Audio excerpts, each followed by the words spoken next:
ጆናታን የኢትዮጵያን አርሶ አደር የሚያውቀው በረሃብ ሲሞት እንጂ ለልጁ ደብተር ገዝቶ ትምህርት ቤት ሲልክ አይደለም። እናም ከዚህ ትዝታው ጋር የሚሟገት የሚመስለው እንግሊዛዊ ጋዜጠኛ ለአቶ መለስ አንድ ጥያቄ ሰነዘረ። በአንድ ገጠር ውስጥ አንድ አርሶ አደር ይህ ትምህርት የሚባል ነገር ለእኔ ልጆች ምን ይጠቅማል ብሎ ቢጠይቅዎት ምላሾ ምንድን ነው? What's in it for our family, for my son, my daughter? What's your answer to that? The answer is that the income of a peasant, an educated peasant, is lower than that of an educated peasant. መልሴ ከአንድ ያልተማረ አርሶ አደር ይልቅ የተማረ አርሶ አደር የበለጠ ገቢ ያገኛል ማለት ነው። የተማረ አርሶ አደር የተሻለ ዕድልና ሐሳብ ይኖረዋል። እንዳልተማረው አርሶ አደር ስሜተ ስሱና ወደ ባሻም አይሆንም። የተማረው አርሶ አደር ምርቱን ለማሳደግ የሚያስችሉ ዕውቀቶች ያሉት ነው።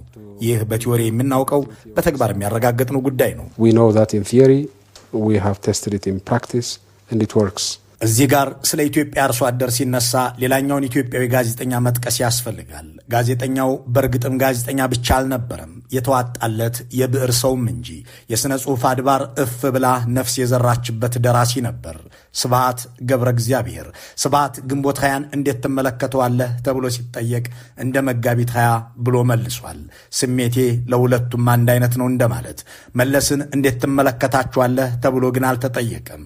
ሆኖም በአንድ ወቅት ለመለስ ዜናዊ የጻፈው ደብዳቤ ራሳቸውን ጠቅላይ ሚኒስትሩን እንዴት እንደሚመለከታቸው ብቻ ሳይሆን ጆናታን ድንቢልቢ ካነሳው ጥያቄና እሳቸው ከመለሱት መልስ ጋር የሚመጋገብ ሐሳብ ያነሳል። በማስታወሻ መጽሐፍ ላይ የሰፈረው ደብዳቤ እንዲህ ይነበባል። ይድረስ ለመለስ ዜናዊ የተላከ ከስብሐት ገብረ እግዚአብሔር። ጉዳዩ የግል ደብዳቤ እየላኩልህ ነው። አንተ ጋር ሳይደርስ የሚያነቡት ሰዎች እንደሚኖሩ ገምታለሁ። ማንም ቢያነበው ደስ ይለኛል። እንደሚደርስህ እርግጠኛ ነኝ። እስከ ዛሬ የአገሬን ታሪክ ሳውቅ አንተ ነህ የኔ መሪ፣ ከሁሉ እኔ የምመርጥህ። ምክንያቱስ እኔ እስከ 10 ዓመቴ ባላገር ተወልጄ ስላደግሁ የገበሬውን ስቃይ ያውቀዋለሁ። አንተ ግን ሆን ብለህ በፖሊሲም በተግባርም ለገበሬው የቆምክ ስለወንክ የእኔ መሪ አንደኛ አንተ ነህ ይላል የስብሐት ደብዳቤ። በእርግጥም የአቶ መለስ ድሃንና ገበሬን ማዕከል ያደረገው ፖሊሲ በትምህርት ብቻ ግማሽ ሚሊዮኑ የአርሶ አደር ልጅ ዩኒቨርሲቲ፣ 26 ሚሊዮን የሚሆነው ደግሞ ከአንደኛ እስከ 12ኛ እንዲሁም በቴክኒክና ሙያ እንዲማር ያደረገ ስርዓት የፈጠረ ነበር። ጆናታንም ይህንን ሲያነሳ እሱ ኢትዮጵያ በሄደ ጊዜ በአገሪቱ የተማሪዎች ቁጥር 80 በመቶ መጨመሩን ያነሳና በአገሪቱ ውስጥ ያለው የዋጋ ግሽበት አርሶ አደር ልጆቹን ወደ ትምህርት ቤት እንዳይልክ ምክንያት አይሆንም ወይ ሲል ይጠይቃል። Does that make it more difficult to ensure that the children stay at school? It does, but the impact of inflation in the country varies from place to place. In the rural areas. ይሆናል ግን የዋጋ ግሽበት አብዛኛው ምርቱን ከማሳው ላይ ለሚያገኝ አርሶ አደር እዚህ ግባ የሚባል አይሆንም። እናም የአርሶ አደር ራሱንና ኑሮውን በቅጡ እንዲያሸንፍ እንሰራለን። ምክንያቱም የተራበ ልጅ ሊማር አይችልም። Therefore we have to address that to make sure that people are relatively well fed, because a hungry child cannot learn.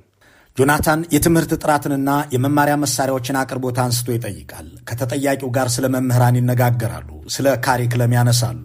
ከዚያም የትምህርት ስርዓቱ ምዕራባውያንን እንዲመስል ነው ፍላጎቶ ሲል ያነሳል። ዘመናዊ እንዲሆን ነው ፍላጎቴ ይሉና ይመልሱለታል። ዘመናዊነት ደግሞ ምንድነው? ከምዕራባዊነትስ በምን ይለያል ይላቸዋል። ዘመናዊነት ማለት ምዕራባዊነት ማለት አይደለም በማለት ተጠያቂው ይመልሳሉ። ምን ማለት ሆነው ሲል ከምዕራቡ ዓለም የተገኘው ጋዜጠኛ ይጠይቃል። ያብራራሉ። The process of modernization of the curriculum and of teaching methods, is that westernization? And if so, is it good? Well, modernization did not mean westernization. What's the difference? The difference is modernization tries to incorporate the latest findings of science. ዘመናዊነት በማህበረሰብ የዕለት ከዕለት እንቅስቃሴ ውስጥ ወቅታዊ የሳይንስ ግኝቶችን ማዕከል አድርጎ መጓዝ ነው። ምዕራባዊነት ግን ሳይንስን ብቻ ሳይሆን የባህል ጉዳዮችንም ወደ አገር ውስጥ ማስገባት ወይም ኢምፖርት ማድረግ ነው። እናም ከምዕራባዊነት ይልቅ ዘመናዊነትን እንመርጣለን። But we have to adjust to our own circumstances, and I think we have been focusing more on the modernization aspect of it. ከዚህ በኋላ ጆናታን የሚያነሳው ጥያቄ ዛሬ ላይ ሆነን ስናስበው የተፈራው ደረሰ የሚያስብል ነው። ጋዜጠኛው የመከላከያን በጀት ከትምህርት በጀት ጋር ያነጻጽራል። የኢትዮጵያ ወጣት ታጣቂና ወታደር ሳይሆን ተማሪና ባለዲግሪ እንደሆነ የሚፈልግ መንግስት በሶማሊያ ጂሃድ ታውጆበታል። ከኤርትራ ጋር እንደተፋጠጠ ነው። ይህ ሁኔታ የሰራዊት ግንባታን ግድ ይላል። ታዲያ እንዴት ታጣጥሙታላችሁ ጠቅላይ ሚኒስትሩም የመከላከያ በጀታችንን በማስመልከት እጅጉን እንጠነቀቃለን፣ እድገታችን በጨመረ ቁጥር ለመከላከያ የሚመደበው በጀት እየቀነሰ እንዲሄድ እያደረግን ነው።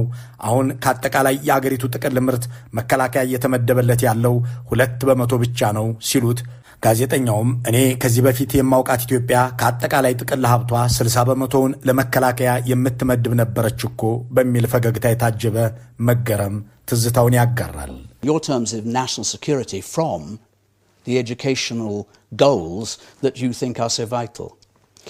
We have been very careful to see to it that our defense expenditure continuously decrease in relative terms as our growth increases.